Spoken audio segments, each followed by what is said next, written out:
Student athletes Tyra Buss and Amanda Cahill, and Coach Morin.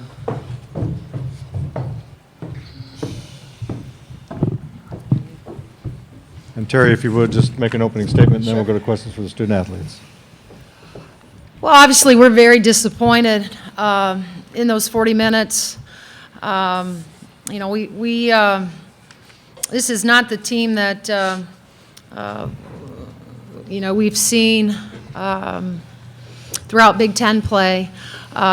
Just again, really struggled getting any kind of rhythm today offensively. I was obviously more disappointed with us on the defensive end. Just didn't have an answer for Coffee. Gave up too many high percentage shots. Thought we lacked a sense of urgency. Was disappointed in our energy level. You know, it was surprising that, and again, I'm going to give Northwestern a lot of credit. Third game in 3 days, and I thought that they just came out with the sense of urgency and the energy level that I anticipated our crew having. But again, and we've seen that from this group. So we're really disappointed. We know that we could have played much better than what we did today, and we've seen our group do that. You don't win 20 games in one of the best conferences in the country, get a high seed like we did, top 4, without playing some really good basketball. So I'm still really proud of our group, just really disappointed that on this particular day we didn't play very well for 40 minutes. We'll take questions for the student athletes, so if you raise your hand, and we'll get a mic to you, and we got a couple right up front. Tyra, just what happened there when you were injured you were out of the game for 30 seconds or so? What happened with that, and how much did it impact you the rest of the game? Tyra? Yeah, I went up for a layup, kind of like a reverse layup on the left-hand side, and I'm not really exactly sure what happened. I just know I kind of got hit, and then I fell down, and my elbow came down first, and it hit the ground pretty hard, and I couldn't really move it for a good, I don't know how long I was down for, but I couldn't really move it very well, and yeah, I was in a lot of pain, and then I went to the sideline and kind of started moving it around a little bit. Dr. Warren and Mr. Rob were, you know, touching a little bit and feeling around on it, and then I kind of started being able to move it, and it felt a lot better to be able to go back in. Right here in the middle. I mean, obviously, you guys wanted to have a better showing than this. I mean, how disappointing was it in the locker room after the game? Amanda? I mean, yeah, it's a bummer. It was heartbreaking. That's not the way that we wanted to come and play. I think overall, just we didn't come and show up on the defensive end especially, and like Coach said earlier, it didn't help us on the offensive end either, and we didn't get a lot of transition, which we'd like to pride ourselves in. So I just think that today wasn't our day, but we're going to have a good week of hard work and keep practicing hard. Tyra, your thoughts?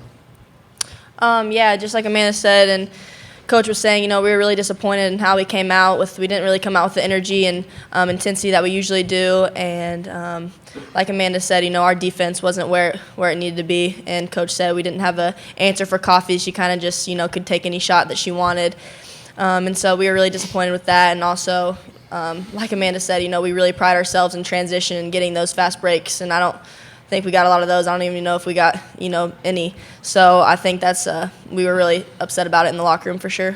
Mm-hmm. Questions, please. Right here, Dan.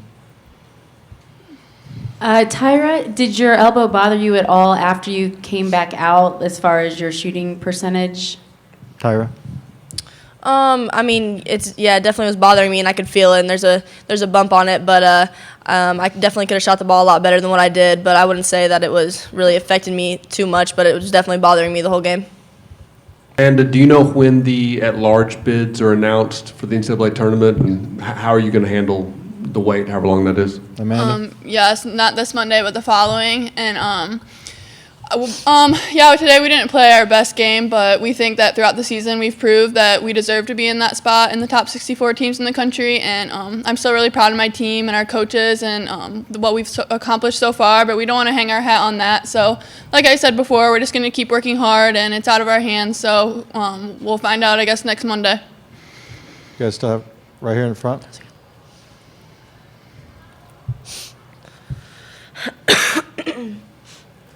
Amanda, what was difficult about guarding Coffee in that first half, and then it was Inman in the second half who kind of got some jumpers on you guys? I mean, what was the difficulty on the defensive end? Amanda? Yeah, I think Nia Coffey's a really great player.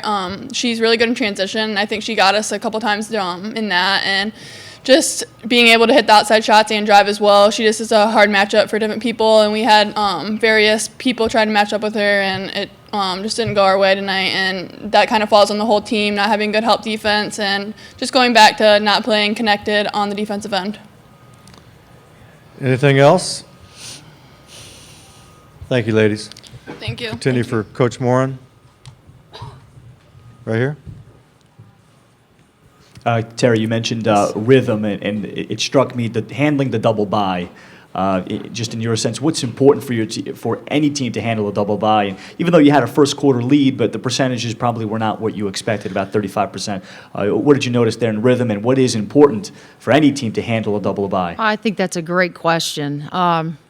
Because Big Ten play doesn't allow us to have that as many days off. You know, usually you're playing, you get 2 days to prepare, and then you're playing it once again. So that's the challenge of the Big Ten Conference, and that's, again, one of the reasons why we got to be one of the top 64 teams. In order to do that, you got to be, and you got to play some really good basketball at a very high level. I don't know what the key to that. This is uncharted territory for us, and I don't know. We'll have to go back and evaluate how we handled the week. We took Sunday, and we played Saturday, and we took Sunday, Monday off, and then we came back Tuesday, Wednesday, went hard. Came to Indianapolis, watched the Minnesota Northwestern game, went to UIndy and did about an hour, 15-minute walkthrough. And then really our team has been just really eager and looking forward to this week.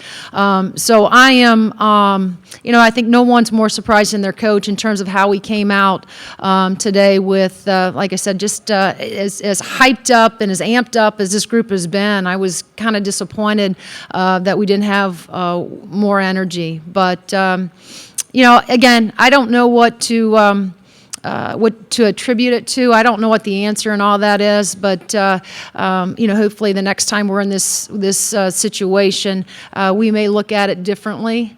But we kind of just thought with our lack of depth that the 2 days off that we gave our group, it was well deserved, and we really wanted kids like Tyra and Cahill and Lex Gassian to get off their legs because it had been a really long Big Ten season for us. So I don't know that I have the answer to that. I just know that, as I mentioned, this was a different scenario than we were at last year, but certainly something that we will reevaluate and to see if, like I said, the next time we're in this situation, maybe we approach it a little bit differently. Right here. Coach, you were over with Tyra when she was down in the second quarter. I mean, what's going through your mind when you see her in that pain, and what happens to this team if you don't have her the rest of the game? I knew she was going to play. Yeah. There was nothing that was going to keep that kid from, playing in this game this afternoon after I found out that it was her elbow and it was just kind of a hard fall. She's extremely tough, and it was just a matter of time before she just kind of, I think, shook that thing off and got back in. But after I found out it was just, she had fallen on it, at first I didn't know if it was her shoulder, elbow. It wasn't quite until I got to her. I kind of knew walking back, and I had to make sure my other guys knew that it was just a matter of time before she was going to get back in the game. Right here in the front. At the end of the third quarter there, Amanda, hits that shot, and it seemed like you guys maybe had a chance at grabbing a little bit of momentum. Why do you think, the first couple minutes of the fourth quarter maybe didn't go your way? That's a good question. We've been trying to figure that out, and I don't know if we've been in so many close games, and we fought back from being down, by an amount that nobody gave us a shot. And we battled. We managed to battle back and find a way to win, and we've been in a lot of games like that. And so I don't know if their mindset was, here we go again, we've been in this situation before, we get a couple shots to drop, we go down and we defend, and we'll get out of here, hopefully with a win. I don't know if that crept into their mind, because it just seemed like they kept waiting and kept waiting and kept waiting to make any kind of a push to gain any kind of momentum. I thought the same thing. We needed something like that to change the rhythm, to change our enthusiasm and our energy level. And I thought maybe that play with Cahill, which was huge, would help us. And we've been really good in the fourth quarter. But again, give Northwestern credit. They took high percentage shots. We couldn't get enough stops. And again, the reason why we were in all those close games, we won all those close games, is because we did two things. We hit shots, but we went down and got stops. Today we didn't get stops. Right here. Terry, what was Northwestern doing offensively in the fourth quarter that made it so hard to get those consistent stops? They just hit shots. You got a kid like Nia Coffey that can score on all three levels. She can put it on the deck. She has a mid-range game. She's a very, very difficult matchup. She's just a tremendous player, and she's the one kid that really got us in the first half, which was disappointing. But Joe does a great job. His kids are playing with it's one or done for them, and they know that, and they're playing with a different kind of urgency right now. And again, just give them credit because they hit shots. I mean, they shot 46%. And whether you want to say that that's bad, poor defense, or they just hit shots, I think they just hit shots. I think Nia Coffey and Inman and then Deary is a nightmare defensively. I think this is a really, really good Northwestern team. Right here.